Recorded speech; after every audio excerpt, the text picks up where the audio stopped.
Dasher. What the hell is up? Howdy. How you doing? Fabulous. I'm glad to be here, Hoss. How's your day been? I guess everything's all melted up outside. You didn't have any hard time getting here? No, and actually I drove a Mustang here. I was running late to my last event, imagine that. And so my sweet little assistant took her car because I was out of gasoline. I didn't have time to stop at the gas station. But I'm here. Thank you for having me. When I first discovered you, I think most people do or did during like the TikTok 2020. Yep, 21, yep. And you were doing all the baking and stuff. But at a certain point, you popped up in the feed. And by the time I'd made it to the Spotify's to stream your tunes, I was totally blown away by your talent and just the caliber of the mixture of elements of classic country, of pop music and rock and roll music, and super impressed with your guitar playing and your singing. So very happy to have you here and to pick your brain a little bit. Well, thank you. That's a hell of an introduction, darling. And try to figure out why you're not the biggest artist in this town. Try to figure out why we can't have country music on the CMAs anymore, right? Bless. Are you allowed to talk about that? If I was a lesbian, if I was black, I'm sure I'd already have my big shot. But you know, that's I think I might have said this in the last podcast, but I said like you know, a guy like Jelly Roll getting the CMA New Artist of the Year or whatever. Have you seen him live? Holy cow, the pyrotechnics. No. I think he spends about, I mean, I'm very tickled for the success that he's had, not to interrupt you, but I inquired, I did a little festival last summer and he headlined, and his one of the guys, I think his tour manager, was saying that they spend around 30 to 60 grand per show on pyrotechnics. I thought, wow. Well, we saw Nickelback at the Bridgestone. Look out! And yeah, there was some pyrotechnics there, and all those guys came out. You know, it's such an interesting time. Like hard rock in country is a huge like the Hardy thing, and then you got the Jelly Roll, which is more of like the hip hop kind of country thing. But nothing seems to ruffle people's feathers more than like the preservation of country music and what's happening with country music radio. And have you had any of your songs go to radio yet? Not with my vocal on them, but yes, I've had cuts by acts like Lenny Wilson and Brad Paisley, Ian Munzik. Have they gone to radio? I don't know. Yes, maybe. Does it even mean anything to be on the radio anymore? Well, it's hard to say. I've always wanted to go on a radio tour. I was at a label for 4 years, major label, and I never even got to meet the radio staff. They kept me from them. I was never introduced. You know, I was never even assigned an imprint, honestly. But I don't want to talk too much shop and confuse people. But all that to say, I don't want to bicker about. I don't want to bitch. Mm-hmm. I'm a late bloomer, and you know, I think everything in town is a dating game, artist to producer, songwriter to songwriter relationship, and so goes the get with artist to label. You know, just because this label is, you know, like they've got the Kane Browns and the Luke Combs, and that I love when you say it plural, the Kane Browns. Well, I mean it like there's a lot of Nate them. Smith, like those are the acts that they are, you know. We're celebrating Maren Morris, and then they had me over here, and I don't think they really knew what to do with me. I had an A&R girl who was my intern when I moved to town at BMG, where I had my first publishing. She wasn't my intern, but she was the, you know, the new receptionist. And I've always made a point to, my mother's always taught me to find the lowliest person in the room. Like if you're at the school, go speak to the janitor first. Anyhow, and so I've always tried to make friends with those people. And welcomed her to town. We had wine. She didn't know who Tammy Wynette was. Anyhow, but this girl winds up becoming the vice president now. Well, she's really high up, let's say, at the record label, and was assigned to now work with me at the label. And me, I'm country music, but that's not really a good match when you think about it. When someone that doesn't know George Jones or Tammy or couldn't name an Alan Jackson song other than Chattahoochee. You know what I mean? I don't know. It was just a challenge, and it was really hard for me to get her to come to the house to have a glass of wine because I wasn't vaccinated. For me to play her some music, you know. So yeah, what a divide that caused. As an entertainer, I believe it's our job to unite people, not to be so outspoken with our political views that we create a divide. I completely agree. You know, I'd rather exercise my platform to help, because I mean, I remember going to concerts 10 years ago, 10, 15 years ago, and there's my purple-haired gay friends on my left that I came with, and my redneck buddies on my right. We all came together. Nobody gave a shit. And at a Hannah Dasher concert, you're going to find that. I've got rednecks, gays, everybody, kind of a thing. And again, because that's the power of a song, to unite people, to help you escape from that crap for 3 minutes. You know, I have an opinion, and I am opinionated, but... Well, I think too. I mean, most people that just get it, they is pretty much cool with everybody. I think it's totally it's the minority of people that are fringe in their beliefs. Yes, I'm with you there. And you said we're on the same page. Yeah, and I think like Jason Isbell is somebody probably the best songwriter in the world. But he takes the political platform stuff and himself very seriously. He does, but he's probably shot himself in the foot when you think about it. I love him. Divisive to the point, yeah. And then like I was listening, I think CBS Sunday Morning, he was on a few weeks ago or something, playing the song called "Cast Iron Skillet." I'm like, unbelievable. Oh man, I was looking for a Cast Iron Skillet song earlier, literally for a video. I didn't know that, but I need to check it out. Well, that's why I got to check in every now and again. Oh my goodness! But you saying, I really appreciate the fact too that your social media presence is a little bit more lighthearted. You have fun with it. Well, I got to be careful because Isabel just started following me. Yeah. I noticed, so I'm like, golly, I guess I got to be careful. Make sure I don't post anything that he might misinterpret or. I don't know, because I've got friends from all walks of life, and I have a backbone, and I'm very strong on my convictions. But my God, I just celebrate great talent. I wish we didn't have to get so, wish we didn't have to incriminate people. Yeah, and to be a platform like that, and to just divide people, it seems kind of counterproductive with why we're all doing this whole thing.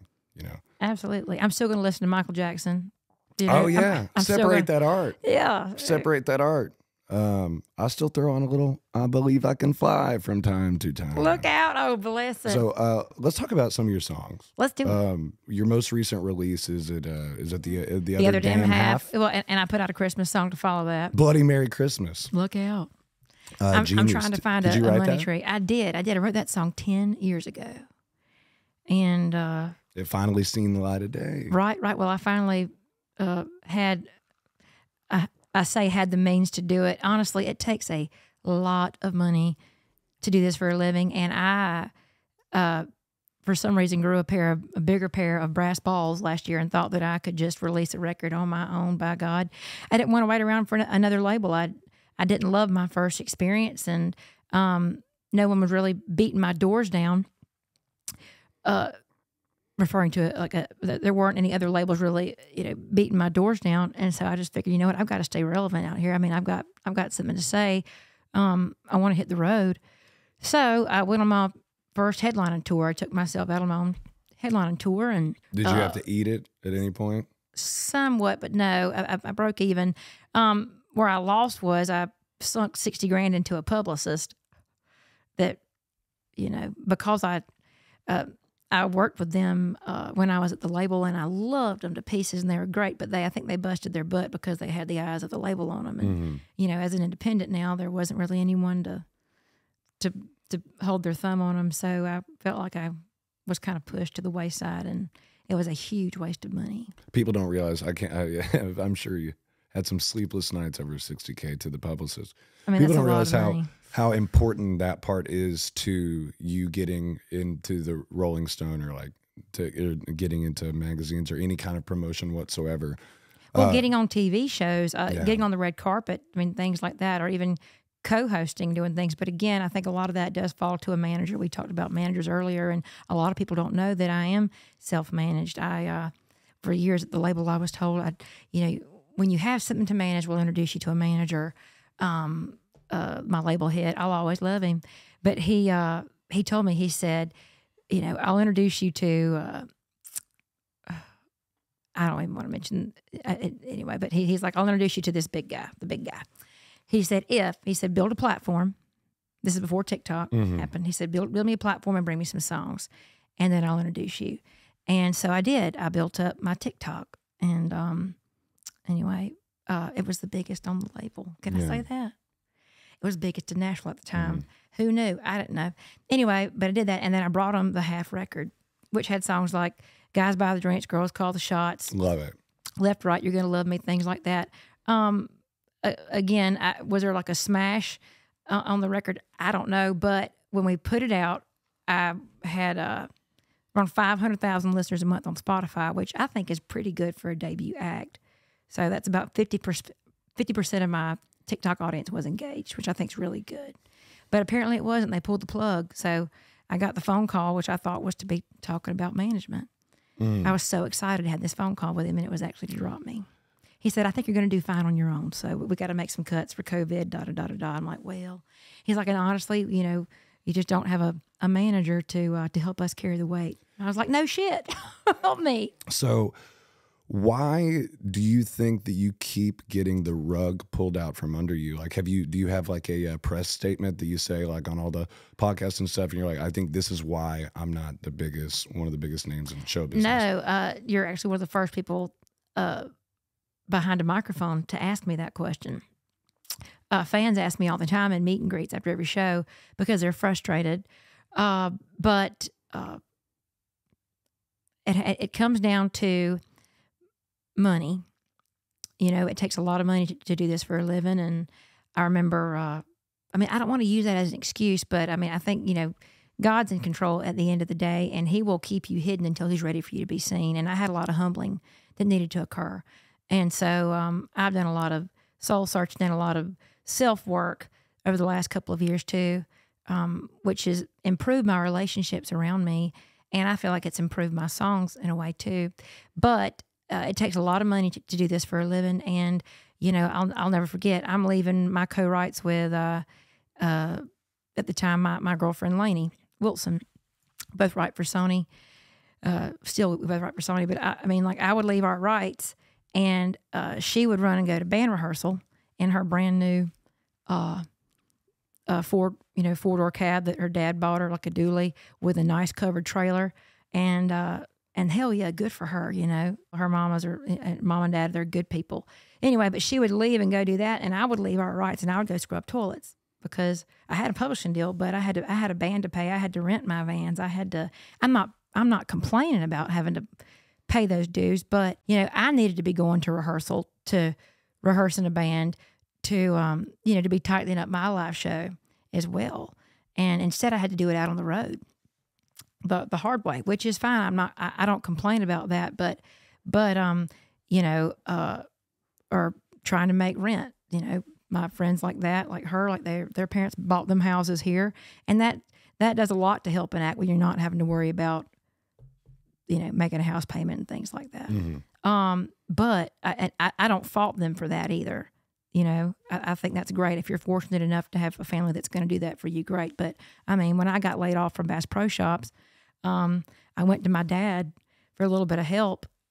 I'm going to get in trouble. We might have to cut this out. All that to say, you know, my parents were sailing to the Bahamas on a sailboat yacht when I lost my job at Bass Pro Shops, but they wouldn't help me. They did help me with one $300 car payment at the time when I got laid off. My mom, That's it. did the same thing. Yeah, That's it. I've asked one time since I was 18. I moved down. I had just moved to Indianapolis, and I had asked her for to help me out with rent money, and she was like, "No, I think you're going to figure it out. It builds character." It does. It builds character. Like for a while, I resented him for that, but it has made a survivor out of me, and you know, and it just it takes you a little longer to get to where you're going, but you can, at the end of the day, you can say, you know what, I did it. Yeah. Myself. Of course, I think it takes a village, and honestly, it takes God's grace. But all that to say, it takes money, and it takes a manager, unfortunately. A big manager could take a monkey to the top. You know, literally. Now, if that monkey's talented, it'll stick. But it takes a big manager to be a champion, and that's another reason that you know, I've never had that kind of management. Like I told you earlier, there's only a handful of those managers in the business that can make things happen. You know.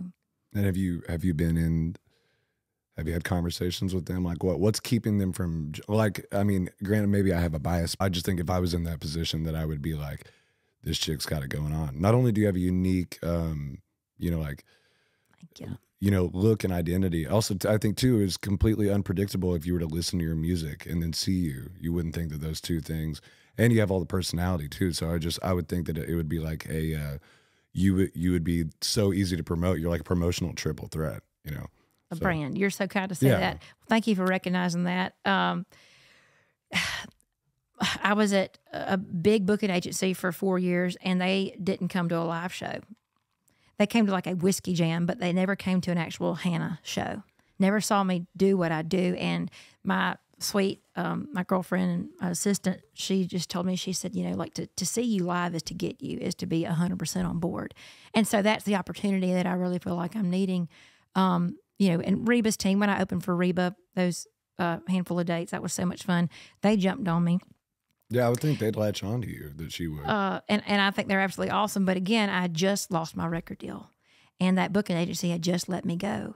And so it was kind of like going on a first date and finding out from somebody else that, oh, they've got children. Does that make sense? Like, Yeah. it's, anyhow, I don't know why that was discouraging to them, but it's really, really hard to find a manager when you don't have a deal.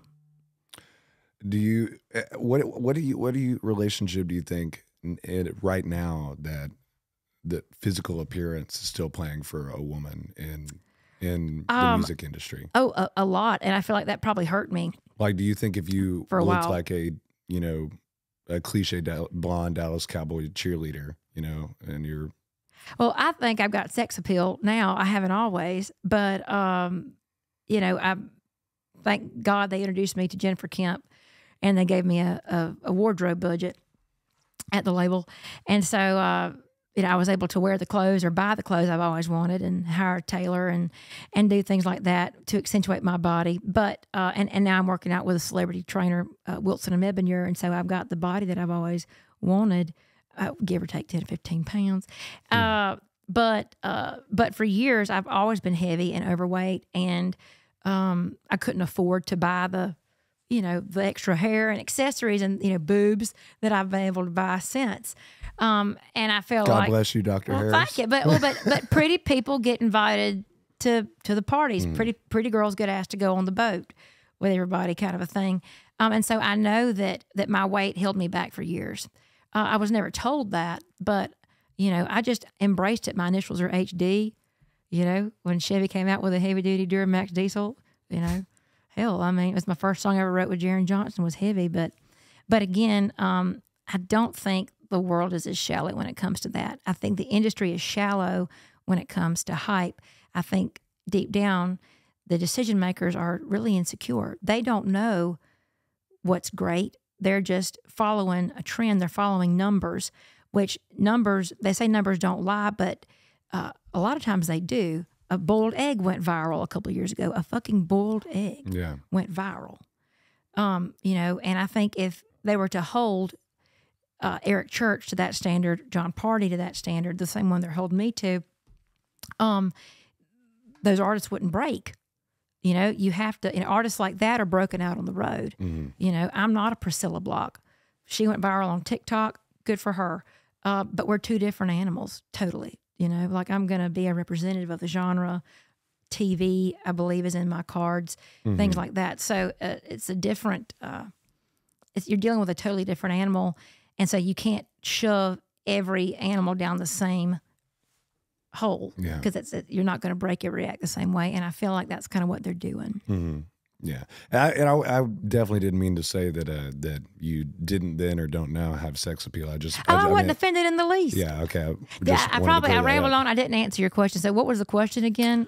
If you think looks is still important? I think you did. Not that looks are just important, but like I just really trying to figure out. I mean, I think that there's a mystery surrounding your career and why. And everybody has, you know, like varying definitions of success, and you have to find meaning in what you're doing. And you know, when you're on the long haul and you're in the van with the band and you're not in Laney's big tour bus, that you're fighting the good fight. You know, and you get to lay your head down at night and know that. Whiskey Riff has put out a couple of articles saying for some reason they're comparing me to Chris Stapleton in that Nashville is sleeping on me like they slept on Stapleton.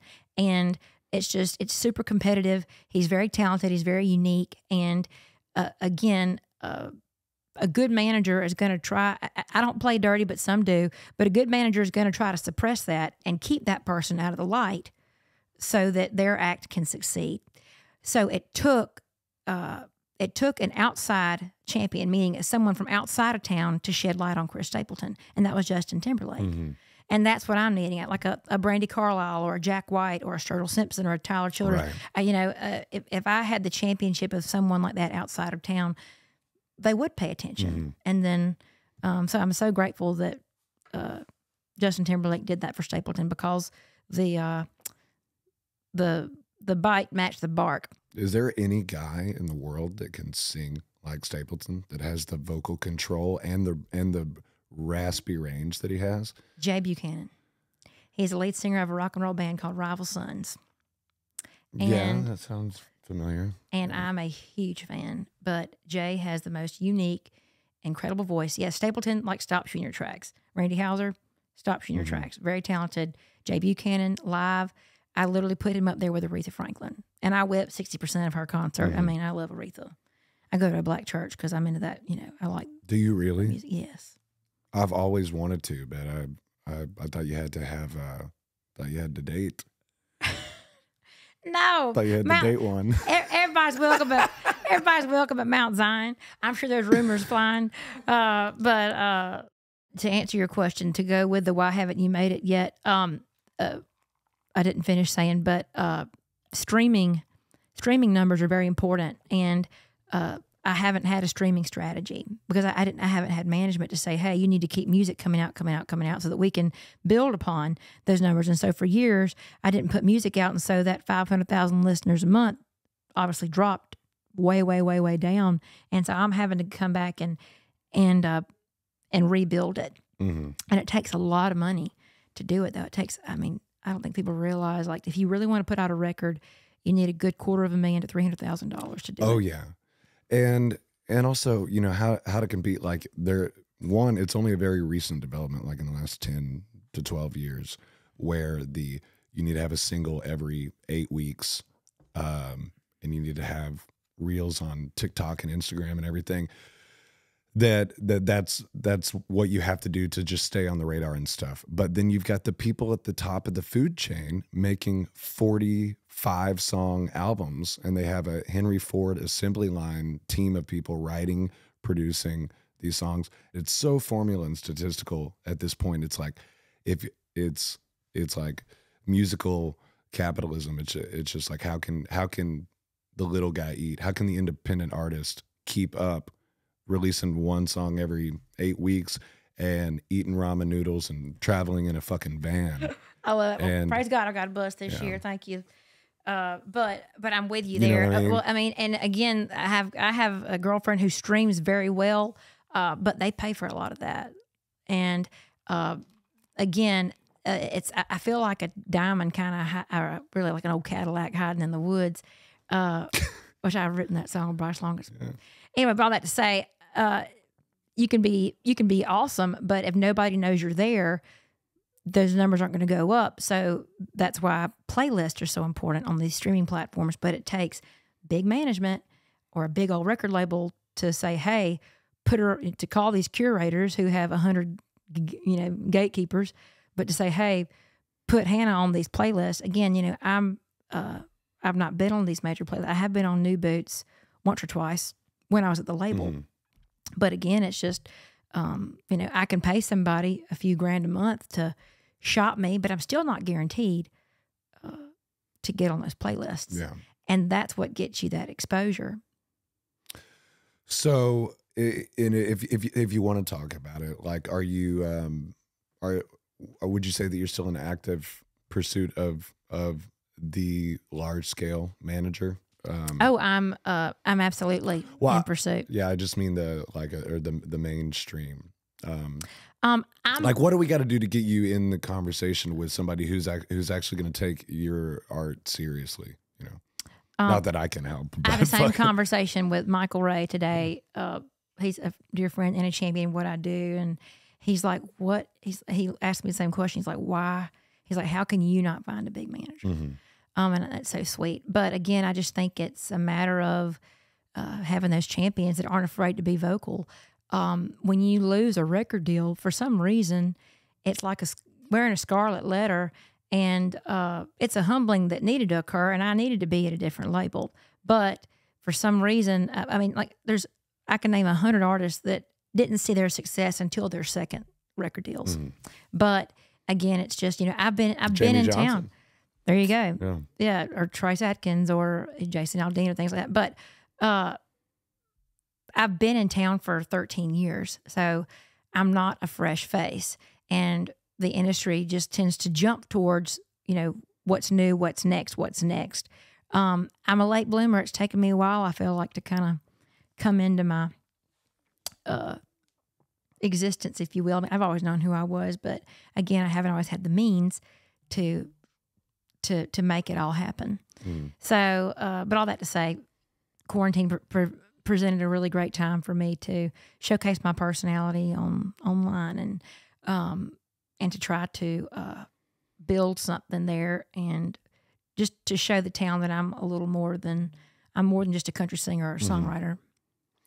Yeah, I'm an entertainer. I think you're gonna be like Sturgill, and you're gonna like have this killer music career, and then you're just gonna be on every HBO show in like a. I love it. I love the TV idea. I mean, I've been approached by parties about doing those kinds of things, and before I left Sony, they actually offered me a second deal that involved Sony Pictures Hollywood, because they knew that my career was going to involve TV. But again, they weren't sure what to do with it. Anyhow, and my champion that was there, got let go, and so that kind of went out the door with him.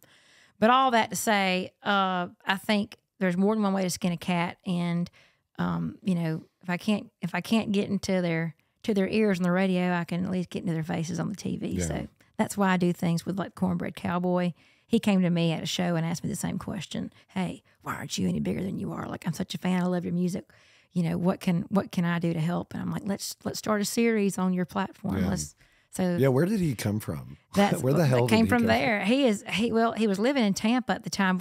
I was playing a show in Tampa, and he and another guy named Cowboy Calvin, sweet guy, but another influencer came, and they were like, hey, they said the aforementioned, how can we help? And so I just stewed at the idea with Cornbread, like, hey, why don't we do a modern day Coyote and the Roadrunner, like Chase, kind of a thing, but in our authentically themed throwback. I mean, who you see is who he is. Yeah. Visceral, beer gut. Yeah.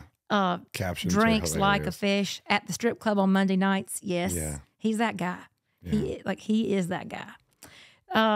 And what you see on my people think that my house is like a movie set. No, it's my house. I mean, I love old shit. Did he ever try to make a pass at you? Oh God, of course he has. But we're just dear friends, and I love him to pieces, and I've grown to love his family as a result, and we will always be dear friends. And sorry, Cornbread, you got friend zoned, my dog. Oh, he's darling. Cornbread is he's not in the settling down mode anyway. Yeah.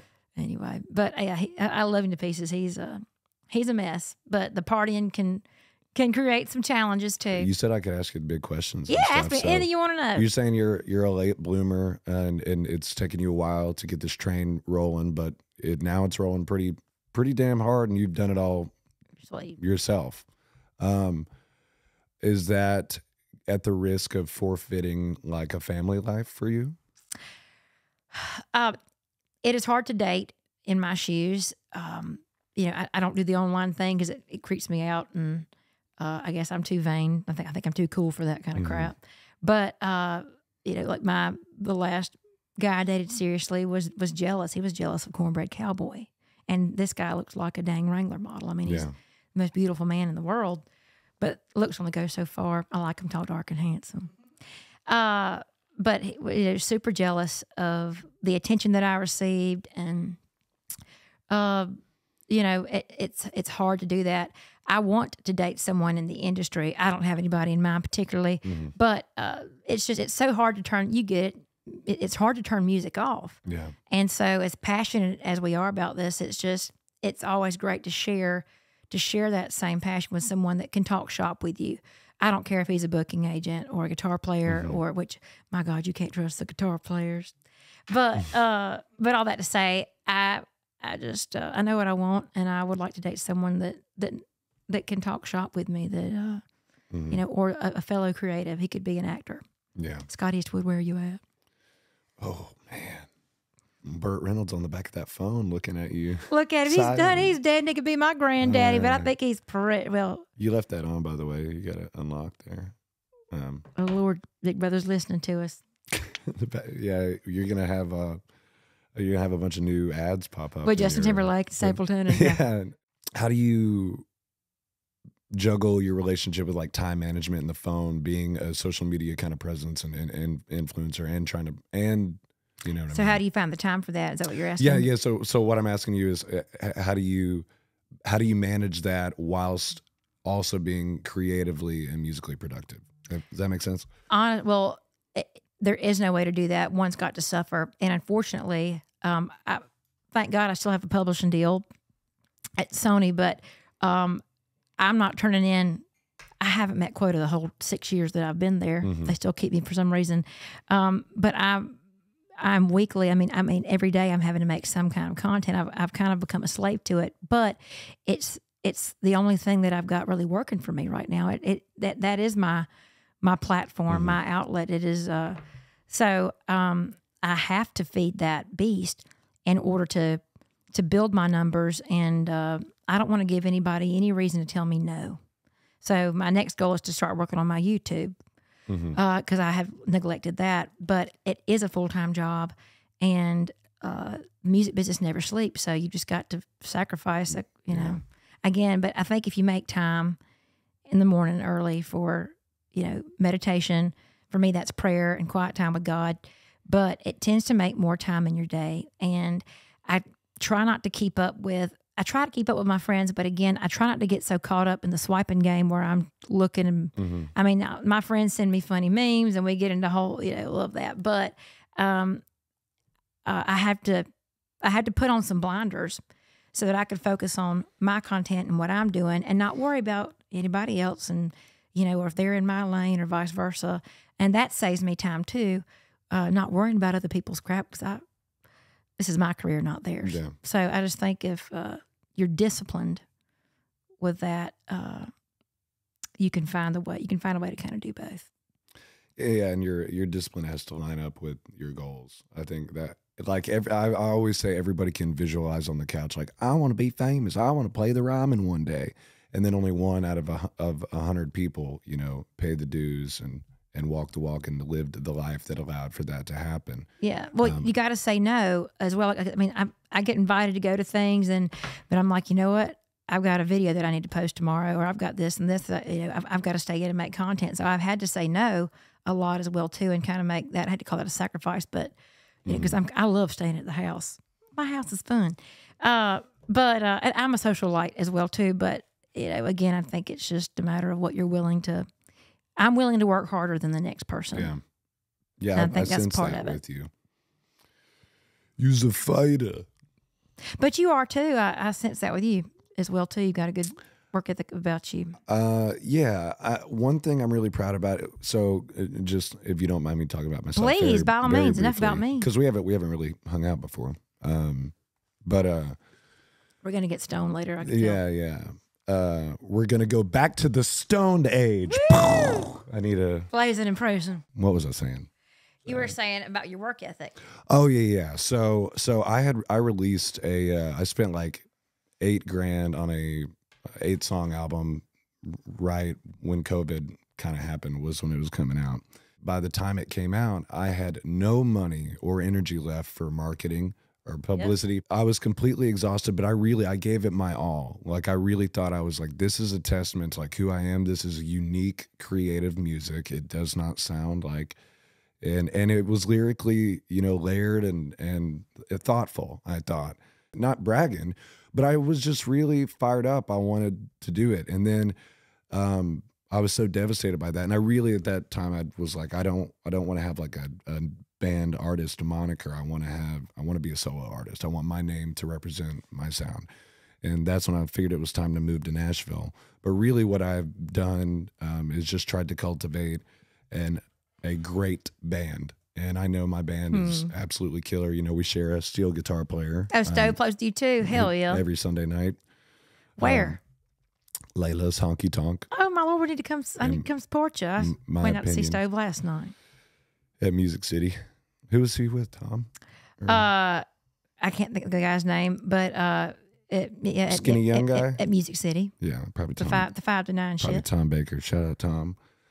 I absolutely love Stove's playing, and we play in a half step down, and of course he's got that steel guitar, and he just scoots down one fret and sliding away. He's so gifted. I get a lump in my throat when I think about him, and my drummer Big C, and my bass player Foots. I just man, I call my band Mini Pearl Jam, and they're great guys, and I'm grateful to guys like you know, who helped me keep them employed as well, you know. So that's great. You know, playing those shifts like that is awesome. Well, she usually sings with us, but Sunday night is guys' night. It's country guys' night, and it's, you know. What times on Sundays? So we can 10:30 to close. Good Lord, that's late. Yeah. Well, some of us don't get up in the morning and have coffee, morning discipline, and prayer. Well, I don't do it every morning like I need to, but I also have to get up and go work out with Wilson too. So there's that. But let's talk about the music though, so that they don't think I'm just an old jaded hag. I don't think anyone's getting that vibe. I want to keep some positive. Anyway, the reason I was sharing that story about myself is to say, if you do feel like you have something to say and share with people, and you give it your all and you fight the good fight, it can be extremely disheartening to not see your dreams come true or your expectations come to fruition. And I know that you've endured a lot of that. It's tough. And overcome it, and it makes you kind of the tough bad bitch that you are today, you know. Like, you're sweet. Well, I mean, I have some great girlfriends that encourage me. Kaylee Bishop, you may know her, amazing singer in town, but she's just one of my few genuine female artist friends who's genuinely supportive of me and what I do, and love her to pieces. And my girlfriend Casey and all. And anyway, but yeah, they hold me accountable and keep my spirits up, because you think about it, an entertainer gets tired of entertaining. I mean, someone, you know, we have to recharge our batteries too. You know, I can't always be on for everybody. Anyway, and so it does get hard when you come home from being on the road from that high, you know, and you kind of come home and you crash a little bit. It's just good to have girls like that checking on me. Like watching the CMA Awards this year was tough because I haven't missed one since I was a little girl. I've never not watched one, but this year I just, for multiple reasons, I laid on the couch and I was just in a funk that day. The devil was getting to me, and everything that I'd ever dreamed of just felt so cheapened. But my girlfriends just knew to call me and check on me. Anyway, and I had tears in my eyes, and I was sitting there on the sofa, and I was writing a list of what I'm thankful for to keep me from, you know, going down a bad spiral. Yeah. Anyway, so I mean, like, I'm not always this, woo, you'd have a good luck. I mean, I am, but I think joy is a choice, and again, you just got to keep plugging on. Hell, I don't want this to come easy. I wouldn't appreciate it as much, but I think knowing your story and how hard you worked to put that music out, I think people need to know that, you know, when you stream a song or when you buy a song, like you're helping an artist. You know, I think I think people are, when they hear that, they're more apt to go buy your T-shirt and to go actually download your record and try to support you. Yeah. You know, you mentioned TV, you know, your eyes kind of lit up when you talked about that Sony Hollywood opportunity that kind of may have fell through as the Lord, you know, like, what was that phrase you used about? He likes to keep you hidden till he's ready for you to be seen. So you want to be on TV? Yes, I think TV. I'd like to be a madam in a Western with some sexy counterpart. I'd love to do SNL.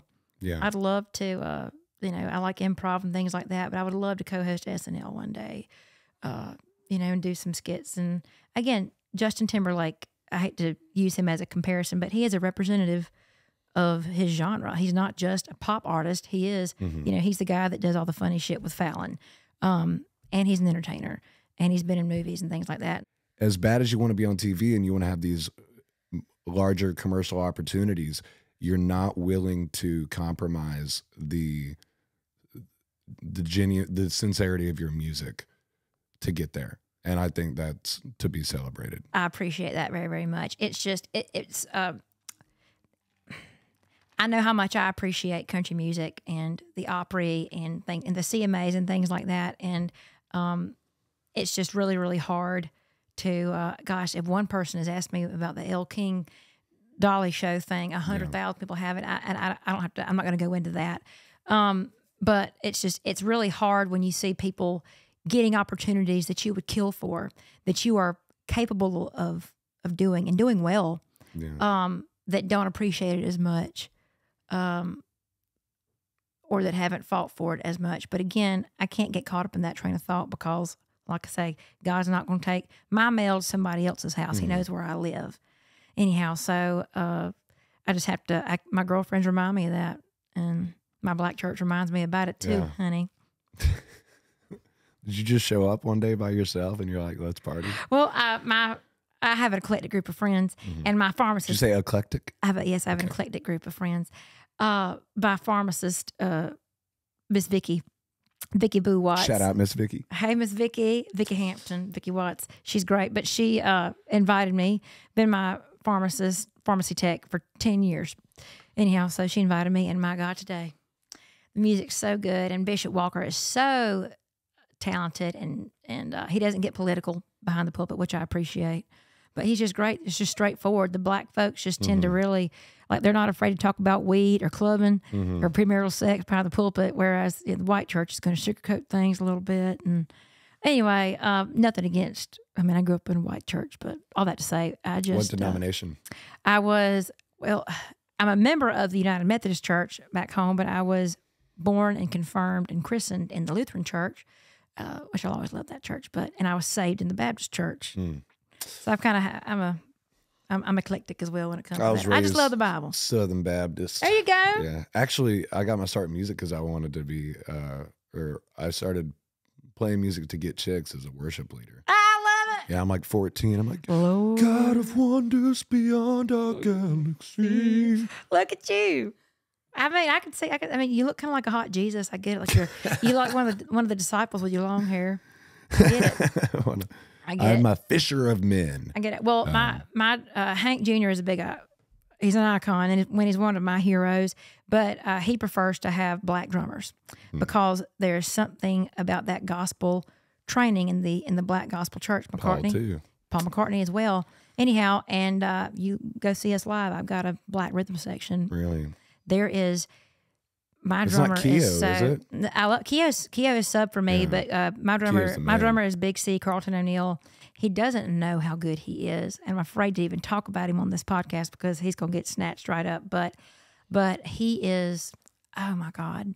I played with some good people in the studio, but the next time I record, I regret not taking him into the studio for this last record that I did. I'm putting him up against Fred Eltringham, who plays for Sheryl Crow and all the other big guys. Like I would put him up against anybody.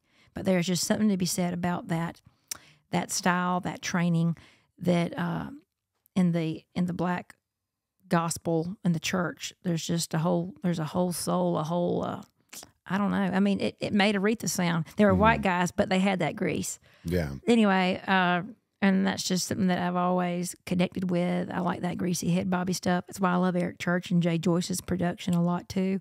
I always wanted to work together. But anyway, but it's really hard to achieve that in the studio because in the studio in Nashville, it's really hard to get those drummers. Yeah, those drummers get on the major sessions, and I've never been able to afford to hire those drummers to come in and do. So, but all that to say, yeah, there's something to be said about the music. It's well, and just as a front person and a band leader, like I almost never even mention the other band members. I'm always talking about the drums. I'm always fired up about what's happening back there. Hell yeah. And if it's not feeling right, there's just such a different, I mean, you know Nashville, of course, downtown. I don't know if you ever had to play downtown or if you were smarter than that. But the the array of differences and talent level and groove and consistency on the kit, it's unique that some people have work here. Uh, I hear you there. I think no, I did not do the downtown thing, but I think it's a great way to work on your chops and to, you know what I mean? Because I was my first band opportunity. I felt like I butchered that. The Cadillac 3, Jaron Johnston, great band, but he saw me playing at the basement and then started working with me and then took me out on the road with him before I was ever ready. You know, had I been playing downtown, I would have, or had I had the money to pay for a bunch of rehearsals, I felt like I would have been, my live show would have been better from the beginning. But Jared always said, you got to play 100 shows till you really get tight. And he was not lying. But my first weekend with them was Georgia Theater and Iron City and some of these bigger theaters and clubs that, again, like I don't say I butchered the opportunity, but I just know that, you know, I wasn't as tight, or the band wasn't as tight yet as it was going to be. Yeah. Or in my opinion, should have been for playing those rooms. But my God, you ought to see us now. I bet. And not to mention, you are guitar picking, gunslinging gal. I'm just an entertainer. I just but nobody's playing. What girl is putting a slide on in the industry? You know, I don't know. You and Bonnie. That's it. That's who. I would have started playing guitar earlier, but again, YouTube didn't come out till I was, you know, in my early 20s. So, or at least I didn't know about YouTube. I didn't realize that I looked her up. Sorry to cut you off, but you look like you were the last girl to get a cell phone in your. I was the last girl to get a Mac computer for sure. My parents are old school, and that's why I'm such an old soul, because my parents are really old school. But anyway, yeah. Again, it took me in college getting on to YouTube and looking up Bonnie Raitt because I heard her music. And I was like, you know, I just wanted to see what she looked like, and Anyway, and I'm like, oh my God, she's playing the guitar. Oh my God, that's like, I didn't know girls could do that. I didn't know that we could do that too. Anyway, and so I just, first time I got snowed in up here, I just picked up a slide, and it's a lot easier to me than having to play lead stuff. I mean, I can if I work at it, but again, I don't consider myself a player. Yes, I'm an entertainer as well. I think if you're going to hold the damn thing, you need to do something with it. So. Well, you got, and you know, you at least got some recognition from Fender. Oh my gosh, yes! I'm so tickled. They made a signature guitar for you, didn't they? They did. The Player Plus. Well, I'm the face of the Player Plus, the Candy Apple Player Plus, and good color. Thank you, Jaron Johnston, who I mentioned earlier with the Cadillac 3, one of my guitar heroes. But again, he signed me to my publishing deal over at Sony, and he gifted me a '69 Telecaster that's got a rock and roll pickup in it. It's called a P90. Anyhow, warm, fat, fuzzy, honky guitar. He said, "Here, I think you got the chops. Learn to play it." And so I did. And that's what I needed, was just for that confidence boost to actually do it. I think so much of our art, our songs, our performance is reliant upon your self-confidence. And again, I had never been encouraged in that light to do that. And it took somebody like him to say, you can do it. Yeah. To do it. So I don't want to keep you here too long, but I do what we've been talking about these songs, and then we just keep barreling through them. So I'm just going to like buckshot through some of them that I really like, and you talk about them. So I think the only one I had not heard from your new The Other Damn Half record was the last one, like Country Do. Yeah. Or something. Right, it was Stephen Wilson Jr. I said it sounded like a Stephen Wilson Jr. song. I love it. Let me tell you something. Stephen popped into my feed, and I think I heard Patches. And I was like, stopped dead in my tracks, and I listened to all of Son of Dad, and I was like, this is something totally unique and something totally amazing. And of course I know I'm a big fan of rock music and grunge music and stuff, but really the lyrical layering and stuff and what he was talking about, I was completely moved by Stephen Wilson Jr. And she was playing that last night, and I was like, that's absolutely banging. That sounds like you know, Holler from the Holler. Stephen Wilson. Yeah. And so I can't believe that He actually did write that song. We did. We wrote together. He said with a guy named Ben Sinnis, but Ben kind of had the beginning of the chorus, or he was working on, and I had a title like Country Do. I was like, well, like Pop always said, "Pretty is as pretty does." I was thinking, well, country do what country does. Maybe that's something, I don't really know. It's just a little throwaway, fun little upbeat song. But I've been writing with Stephen for a couple of years. He's so talented, and he gets the rock and roll. I love. Obviously, Skinner's my favorite band of all time. And I've been on a Zakk Wylde kick, I think, at the time, and listened to some of his old records from the early 90s. Anyway, and that's heavy, Hannah. Don't put me in a box. Don't put Hannah Dan Dasher. Yeah, I need to share my workout mix with people. But anyway, but I wanted the song to have a moment. I said, I want this Zakk Wylde moment where we, we're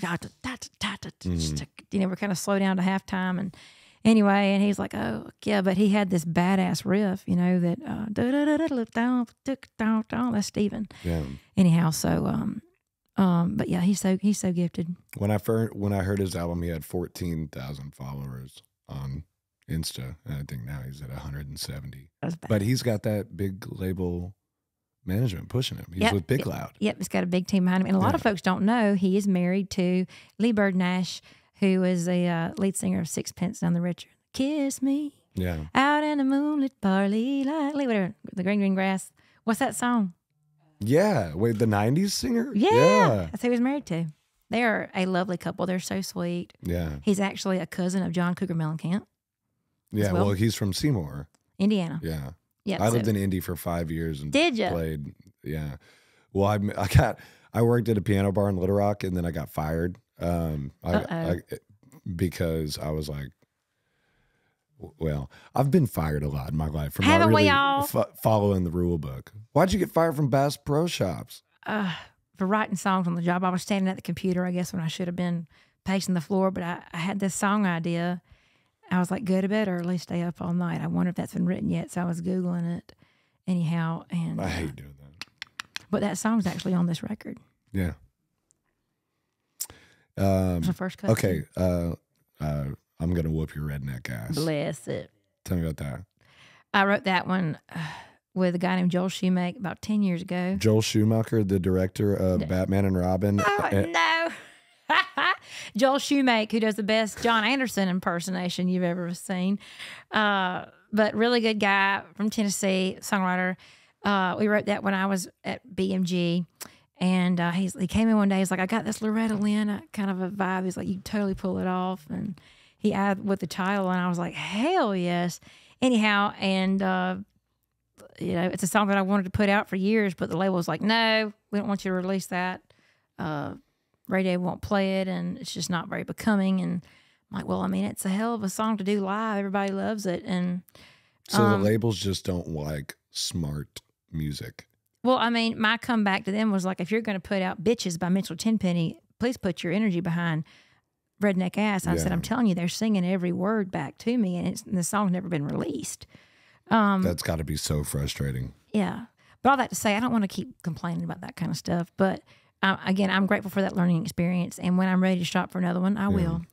But Redneck Ass, I'm prouder, I think, of the music video, which has some of my little heroes in it. But Skylar Wilson, an amazing animator in town, he's just awesome. But he and I got together and hired him to animate the video, and it is something to see. It's a little funny. We'll have to check that out. I haven't seen that. Chelsea Lynn, Trailer Trash Tammy, if you follow her. Anyway, but I wanted her to be the other woman. So Trailer Trash Tammy. I don't know who that is. I don't think. The girl, is that the larger blonde lady? Blonde-headed chick with the Reba T-shirt? Yes. I get her mixed up with Fortune Feimster, the comedian. Oh, really? Well, she does a comedy tour as well, too. But, yeah, Chelsea is hilarious. But you ever ran into Theo? I have. He calls me Buttercup. Yeah. I was surprised he hasn't had you on him. But I feel like I'm not big enough to be on that. I love that. I would, again, but I'm too cool to ask for that kind of stuff. It's going to take somebody else to be like, hey, you need to get her on your thing. Yeah. Tracy Lawrence, where are you? I'd like to be on his podcast, too. I think that'd be a lot of fun. Yeah. John Christ. Yeah, I think all those. But I really like you've said, like I don't want to be like a bitter hagger. I think the difference is it's just like it's so taboo to talk about what's actually happening in the industry and what's happening in your career. And everyone, I mean, every guest that I have that has covered any ground in the industry whatsoever, before the cameras come on, they will share it all. The second they come on, they won't talk about it. And I think that, the way we get country music back on track and we get country music media back on track is by telling the truth of the narrative, what's actually happening in the journey, and that songs as good as yours and an artist as that has as much to say as you do is just being ignored on the large scale. Someone's got to put a stop to it. I love it. I appreciate your frustration and your championship. That means a lot. So okay, I'm the one that taught him that thing you like. yes, I got a bone to pick with you on this one here. Great song, by the way. But I almost didn't cut it. The social media advertisement of calling the ex-boyfriends, you're crazy. Oh, with Annie Marie. Y'all follow her. She's so precious. She's blowing up the Appalachian Pawpaw. What's her big TikTok handle? Annie Marie Tillman. She is a I don't hoot. really use TikTok, actually, so I don't know much about it. Your house is probably safer as a result. But yes, y'all check out. We did. I thought that it would be hilarious to, in an effort to promote the song, That Thing You Like. I'm the one that taught him That Thing You Like. I thought that it would be funny if she and I got together. She's a true comedian through and through. But if we got together and kind of improv, but called our exes, cold called some people, or at least did the best that we could to convince the audience that's what we're doing. And so we did. We made some phone calls and we filmed it. I wasn't necessarily going to cut that song, That Thing You Like, because I thought it was a little girly for what I tend to do. I shy away from songs that, well, this one doesn't talk about lipstick or anything like that, but it was just, I've been here for 13, 14 years almost. And so it's like you had to be one of the boys. It's hard for me to fall into my womanhood and to fall out of my tough masculinity, if you will, and to be the vulnerable woman. But you got to write songs that way sometimes. And anyway, I wrote that with Win Varble. It was his idea. He called me. He's like, this ain't you. I don't know what it is. I'm like, oh, hell yeah. Anyhow, and there's a third verse that I may craft and release at some point. That's more Hannah. But right there with him and Brandon Hood, and I'm so glad that we did. But I mean, like several big artists were putting it on hold, and I thought, well, you know what, if this doesn't get cut, we must have something here. So I'm gonna take it if they don't. And some newer acts are after it too, but whatever. There's that.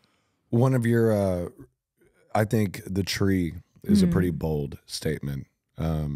Obviously, it's not the first song that's ever kind of criticized what's happening in the music industry, or more so, it's celebrating the roots of this thing that we all love so much. Did you write that song? I did. I wrote that song with Casey Beathard as well. We were he had seen some Kevin Hart movie, and there was some quote about how the apple didn't fall far from the tree. It had something to do with the tree, and he was telling us about it. And I thought, the tree. Let's write a song called "The Tree," and this has been 6 or 7 years ago now, probably 5, 6. I say 6. No, yeah. It was in 2019, I think, when we wrote this song. Anyhow, but a lot of songwriters, when they come into the room, they like to vent to me about the country ain't country anymore kind of a thing, and so I kept all that in, and but again, like I think it's taken a turn for the better. And I told the label at the time, and I fought to have pedal steel guitar in my music because I knew that, I'm like, I want this. They're like, you can't do 90s country, 90s country's out. And I'm like, hell no, I believe 90s country's coming back. And lo and behold, a guy with a mullet goes viral everywhere, and Morgan Wallen, but those sounds, those guitar tones, I mean, that's what made me love country music. And when you turn on your TikTok and you watch my videos, it takes you home. It's very nostalgic, and my music does that, or at least I want it to. And so I celebrate new acts like Zach Top and John Party. John Party's country's cornbread, but but I really believe that he is the real deal, and he's like our generation's Keith Whitley. And I do see it taking a turn for the better. And I thought I was going to be the first one to help do that, but God saw fit that I'm not going to be the first one. So Zach's going to pave the way. He is, yeah. He was my last guest, and we got shit faced a couple weeks ago. He's a beacon of light. In the where'd you get shit faced? He played a little thing. Boy, he's a singing motherfucker. Oh, isn't he great? I know he and Hey Uncle Ty. tour manager. But He's got perfect pitch. we wound up at Music City. I know that like my posse and I, we didn't go to bed till around 6 a.m. But yet, Zach is great. So talented, triple threat. 6 a.m. That sounds like the Devil's Powder was involved. No, I don't touch that stuff. I really don't. But I just stick to weed and mushrooms and good liquor. But Dry January was not dry that night. But he's so talented. I'm such a fan. He's a fan of what I do. That's how we found one another. And anyway, and yeah. So party was on. But again, I'm just tickled that I always thought that, I mean, as a songwriter, I feel like it's my job to kind of predict where the trend's going to go and balance that with what I really want to say and how I think you're going to receive that in the best way. Yeah. So, but again, I hope that these songs reach people. And again, this record hasn't even had the push yet that I believe it will have. And I just hope that these songs can see the light of day. Mm-hmm. I think the tide will turn for you. I appreciate that. I could see that in your future. Thank you. We claim that in the name of Jesus. Yes, we do. Woo! Yes, we do. Any closing? Do you have any questions for Miss Hannah? She's obsessed with that song. So tell me about Ugly Houses. Ugly Houses. I saw the sign, one of those real estate signs that say "We Buy Ugly Houses" on the way to a right one day, and I thought Ugly Houses. That's unique enough. I'd like to write a song. And Robert Arthur was my co-writer that day. Great guitar player, fellow believer. He loves Jesus like I do, and we got to talking. Wonder if God's in the real estate business, and I got to thinking, I wonder if he's in the renovation business too, which he really is. And so that came out with, I'm a fixer-upper, need a lot of repairs, kind of outdated, run down. But I thought, but if you buy Ugly Houses, I'm taking down my for sale sign. I thought if you're going to sell out to anybody or anything, that's who I need to sell out to. Yeah. Anyhow, and so the song really took place before I did my own, a lot more self-work, because I wrote it pre-COVID. But I'm so glad that Ilya wanted to put it on the record, and it's when I'm the most pleased with that one, I think. Yeah, when I hear it, I mean, I said, I think it's a sad song because it sounds like and I think it's just in your vocal performance too, but it just sounds like someone who's waited so long and is so desperately yearning for like like that next level of love, Thank you. Well, my other stuff kind of rocks your face off, and I think people needed to see a vulnerable, serious side of me. I'm more than funny songs. I'm more than, a honky-tonk rock song. I'm, there's a serious side to me and to my songwriting. Yeah. When are you playing here next? In Nashville, that's hard to say.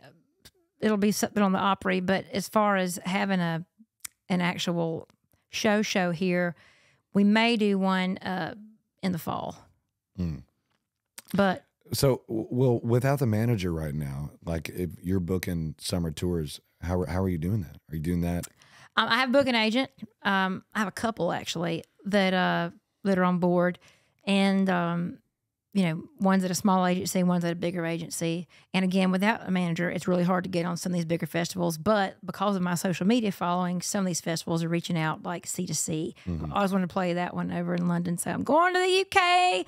Woo! Hopefully I don't know when this is coming out, but I can announce that in February. Have you been to the UK before? No, not yet. So doing that. And then like Two Step In, I'm excited to be playing that one out in Texas. They reached out because me and Cornbread Cowboy, they're fans, and that's crazy. They're like, we want you to play because we really like the social media content that you and Cornbread Cowboy make. They're fans of the music as well, but they're like, hey, if you come play, will y'all also, can you bring him with you too, and can we do some, can you help us promote this festival as well? So, so that works to my advantage in those kind of aspects. But all that to say, I'm just tickled to do my second headlining tour as well. And we're just playing clubs and going to do our damnedest to rock your faces off. Come see us live if you haven't. Definitely come to a live show. Yeah, we definitely really want to. When are you at the Opry next? I don't know. I've got lunch with him next week. We'll see. I like to be on a rotation. I'd love to. My girlfriend Maggie Rose just had her 100th Opry performance, and I'm like, hell yeah! I just had my 10th. I'm like, I'd love to be playing once a month there. I just that place is just, it's home. It's just, I don't know. Anyway, I absolutely love country music, and I love the musicians there, and anyway, it's a lot of fun. And one last thing I want to touch on is you've been fighting the good fight for a long time, and you made comments about you being a late bloomer and stuff. But if you look at all your songwriting credits and all the stuff that you've done independently, and yet you say you've yet to have that like earth-shattering viral moment that kicks you into the moment that the industry's waiting on. The stratosphere, right? So how do you feel when you see somebody like Oliver Anthony? The guy went from he was just playing out in the woods, and he was #1 on the Billboard Top 100. I mean, good for him. I think the virality of that was based on what he was saying. I think he was speaking for the frustrated majority that has been held silent because they're so afraid of getting canceled. And I think that, well, it doesn't hurt to have Joe Rogan and then my buddy Justin Danger Nunley, who's also got 7 million followers, to give you shout outs and saying, hey, I don't know what you're doing, but if you ain't listening to this song. And then it snowballed. Well, the thing is I get that like the majority was that it was like this is what people have been wanting to hear, but really it's very gimmicky and kind of tropey. Like, I mean, I think he's a man of relative talent. I don't have any problem with Oliver Anthony, but like the 5'3", 300 pounds welfare lyric is so specific, like, and it's total hyperbole, I think. I mean, who's actually 5'3", 300 pounds and carrying garbage bags of fudge rounds? So I mean, maybe he meant it hyperbolically, but you really dove into this guy. I love that. It was all that. My whole feed. I mean, my feed is music and comedy, and and also all the podcast guys. And, yes. And so I couldn't.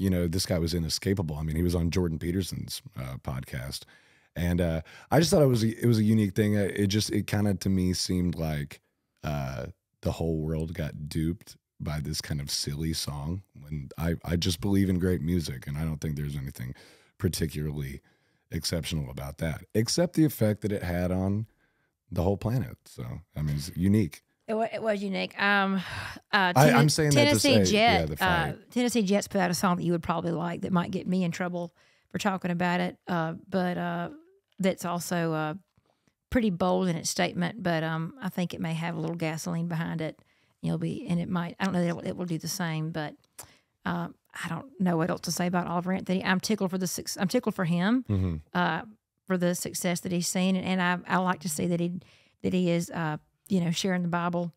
He's using his platform to share the word, and I hope that falls on the ears that need to hear it as well. But again, I just think we're all here for a lot bigger purpose than our own. Not to sound cliche, but that's literally been the game changer for me, and that's what really keeps my head above the ground, is to realize, okay, I'm not here to be Hannah Dasher.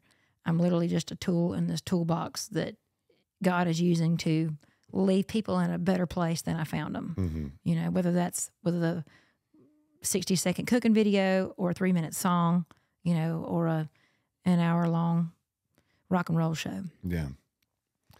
Yeah, I bring him up just because to me, that's the exact opposite of your journey, the overnight success thing. Well, yeah. It's right. Just like, you got to be kidding me. I've been driving in this fucking van for, all these years, and this guy just rolls out of the woods, and somebody's got a Canon, Nikon D5000 to film him with. Well, I mean, he got really very fortunate. He said, it was a very fitting lyric for the time, and I just think all those stars aligned, and that's and he obviously had the shout out from the two biggest influencers on the internet right now. Yeah. So yeah, that worked. I think that's why it worked. But again, does he have the star power to sustain that? I don't know. Maybe not. I don't know that he wants. He doesn't seem like the kind of guy that wants that. You know what I mean? I do get frustrated when I see the industry putting their power behind other acts that may have a song that goes viral. Which again, when you hit the algorithm just right, you can go viral. But I've seen like I've had certain videos go viral, and I've like posted them again, and I've missed the algorithm, and no one saw them. Anyhow, so it's really unpredictable, and you just can't base someone's stardom or someone's potential on the virality of a song, because again, if you tried to put Eric Church down that hole, or me, or John Party, again, like we'd still be waiting for them to make it, or Stapleton. You know what I mean? Like I just don't think that everyone can fit down that mold. I think it's a matter of building ticket sales and putting butts in seats, because I've heard a lot of venue owners complain, man, this guy has a #1 song, but he can't sell out a room. You know? And I think that's where my bread and butter is going to be, is the live show. Yeah. And the, you know, like it's better to have 10 real friends instead of 100 fake friends, right? You know? There you go. And I think if you just keep, I mean, I think you're 100% on the perfect trajectory. And I think when you get to the, not, you know, of course it's about the journey. It's not about the destination. Lord. But I do think when you get closer to the destination, you look back and by doing things your way and keeping your artistic and musical and moral principles at the forefront of your journey, you'll look back and you'll be able to pull a Randy Travis on these motherfuckers and say, I told you so. If I could sleep my way to the top, hell, I probably would. Lord forgive me, but I don't have that option. It's not about sex anymore. It's all about money. Yeah, it is.